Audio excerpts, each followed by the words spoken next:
Class 8th. Your next topic is the reforestation. Reforestation.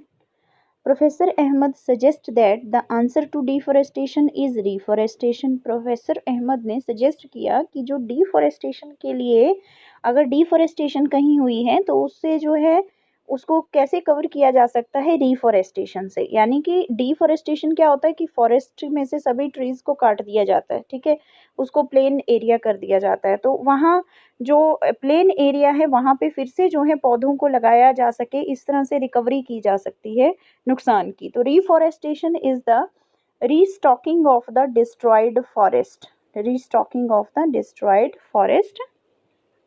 Destroyed forest by planting new trees. जब आप नए पौधों को लगाएंगे, प्लांट करेंगे, तो आप जो है इस नुकसान से बच सकते हैं। The planted trees should generally be of the same species which were found in that forest.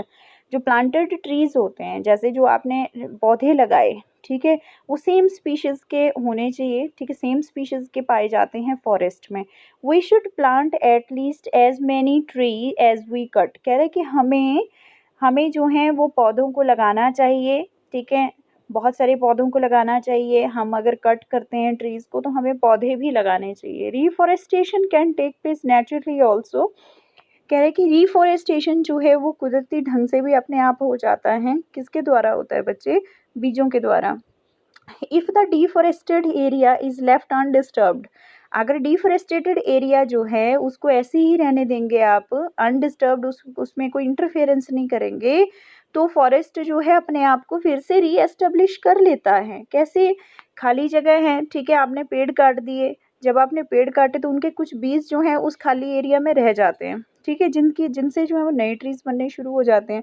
In natural reforestation there is no role of human beings. कह रहा है कि नेचुरल रिफॉरेस्टेशन में कोई भी जो रोल नहीं होता है ह्यूमन बींग्स का। We have already made a tremendous damage to our forest. कह रहे कि हमने पहले ही जो है वो बहुत सारे अपने फॉरेस्ट को नुकसान दे दिया होता है।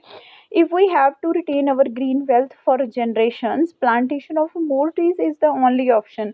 कह रहे कि जो आने वाली जनरेशन्स हैं, अगर उनको हम ग्रीन वेल्थ देना चाहते हैं तो प्लांटेशन करना जो है वो बहुत ही ज़रूरी है।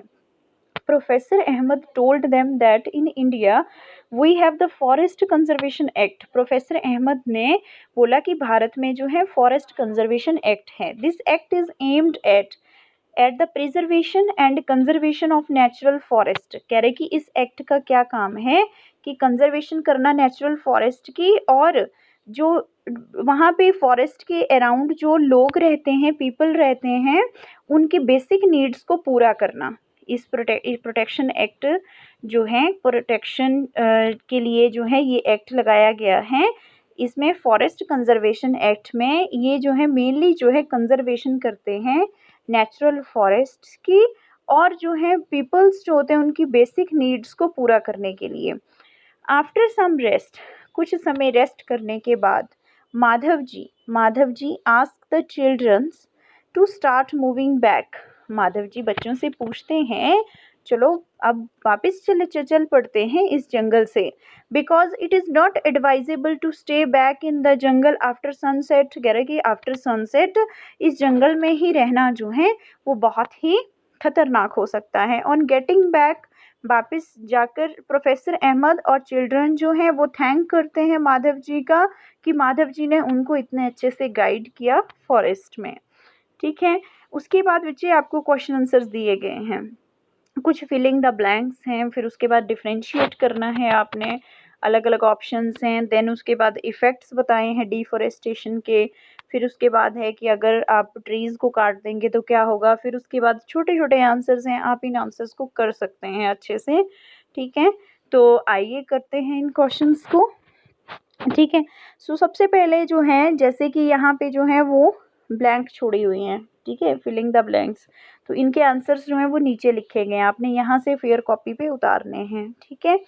A place where animals are protected in their natural habitat, ठीक है, एक ऐसा प्लेस जहाँ पे एनिमल्स को उनके नेचुरल हैबिटेट में प्रोटेक्ट किया जाता है। Right answer is sanctuary.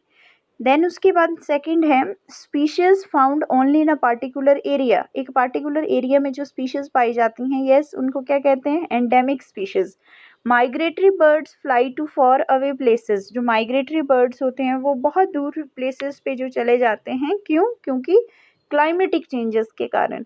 Then उसके बाद डिफ्रेंशिएट करना है आपने। फर्स्ट डिफ्रेंशिएशन जो है वो किस किस के बीच में है? वाइल्ड लाइफ सेंचुरी और बायोस्फीयर रिजर्व के बीच में। सो वाइल्ड लाइफ सेंचुरी क्या है? It is an area within which animals are protected from the possible dangers such as the hunting. ये एक वाइल्ड लाइफ सेंचुरी एक ऐसा एरिया होता है जहाँ पे एनिमल्स को सुरक्षित रखा जाता है। किससे? हंटिंग से। Their habitat is also conserved in this area. उनका जो रहने का स्थान है, हैबिटेट है, उसको भी जो है वो कंजर्व मतलब संभाल के रखा जाता है। उनको जो कोई इंटरफेरेंस नहीं हो उन एनिमल्स को, ऐसी जगह पे जो है उनको रखा जाता है। तो इसको क्या कहते हैं? वाइल्ड लाइफ सेंचुरी कहते हैं। It provides protection and suitable living conditions to wild animals. कह रहे वाइल्ड लाइफ सेंचुरी जो है वो प्रोटेक्शन प्रोवाइड करती है, सूटेबल लिविंग कंडीशंस प्रोवाइड करती है वाइल्ड एनिमल्स के लिए। ठीक है, Pachmarhi sanctuary is a wild life sanctuary. Then उसके बाद है बायोस्फीयर रिजर्व है। बायोस्फीयर रिजर्व में it is a large protected area. Biosphere reserve क्या है? ये एक लार्ज प्रोटेक्टेड एरिया है constructed for the conservation of biodiversity. और ये लार्ज प्रोटेक्टेड एरिया जो है एक बहुत बड़ा एरिया होता है जिसको प्रोटेक्शन दी जाती है। ठीक है, उसमें जो है वो बायोडाइवर्सिटी को कंजर्व किया जाता है। That is called as biosphere reserve. It helps in the biosphere reserve से क्या मदद मिलती है कि इसमें हम कंजर्वेशन कर सकते हैं बहुत अलग अलग फॉर्म्स की, प्लांट्स के, एनिमल्स के और माइक्रो ऑर्गेनिजम्स के, राइट। उसके बाद पचमरी बायोस्फीयर रिजर्व, ठीक है, इनमें इसकी एग्जाम्पल्स हैं। पॉपुलर बायोस्फीयर रिजर्व, ये एक एक जो पॉइंट छूटा है ये पिछले पेज का है। ठीक है जी। अब इसमें जो है सेकंड है जू के बीच में और वाइल्ड लाइफ सेंचुरी के बीच में डिफरेंस बताना है। पहले जू का देखिए। जू क्या है? It is a facility in which, ठीक है, ये एक फैसिलिटी होती है जिसमें एनिमल्स को जो है पब्लिक एग्जीबिशन के लिए रखा जाता है। लोग जाकर जू में जाकर जो है उन एनिमल्स को देखते हैं। It is a facility in which animals are kept for public exhibition. Then it is an artificial habitat. ये आर्टिफिशियल हैबिटेट होता है, अलग अलग जगह से जानवरों को पकड़ के एक जगह जो है आर्टिफिशियल हैबिटेट में रखते हैं, जहाँ पे हम जाकर जो है एनिमल्स को देखते हैं जू में। बट वाइल्ड लाइफ सेंचुरी जो है इसमें क्या है? अभी अभी हमने पढ़ा, it is an area within which animals are protected. ये एक ऐसा एरिया होता है जहाँ पे एनिमल्स को जो है वो सुरक्षित रखा जाता है, हंटिंग से बचाया जाता है, उनका हैबिटेट जो है वो कंजर्व किया जाता है एरिया में, उनका हैबिटेट पूरी तरह से सुरक्षित किया जाता है एरिया के बीच में। It conserves the natural habitat of animal. इससे नेचुरल हैबिटेट जो है एनिमल्स का उसको भी कंजर्व किया जाता है। देन उसके बाद जो है नेक्स्ट है एंडेंजर्ड स्पीशीज। ठीक है, endangered species, it is a population of species, endangered species, population of species that is on the verge of becoming extinct.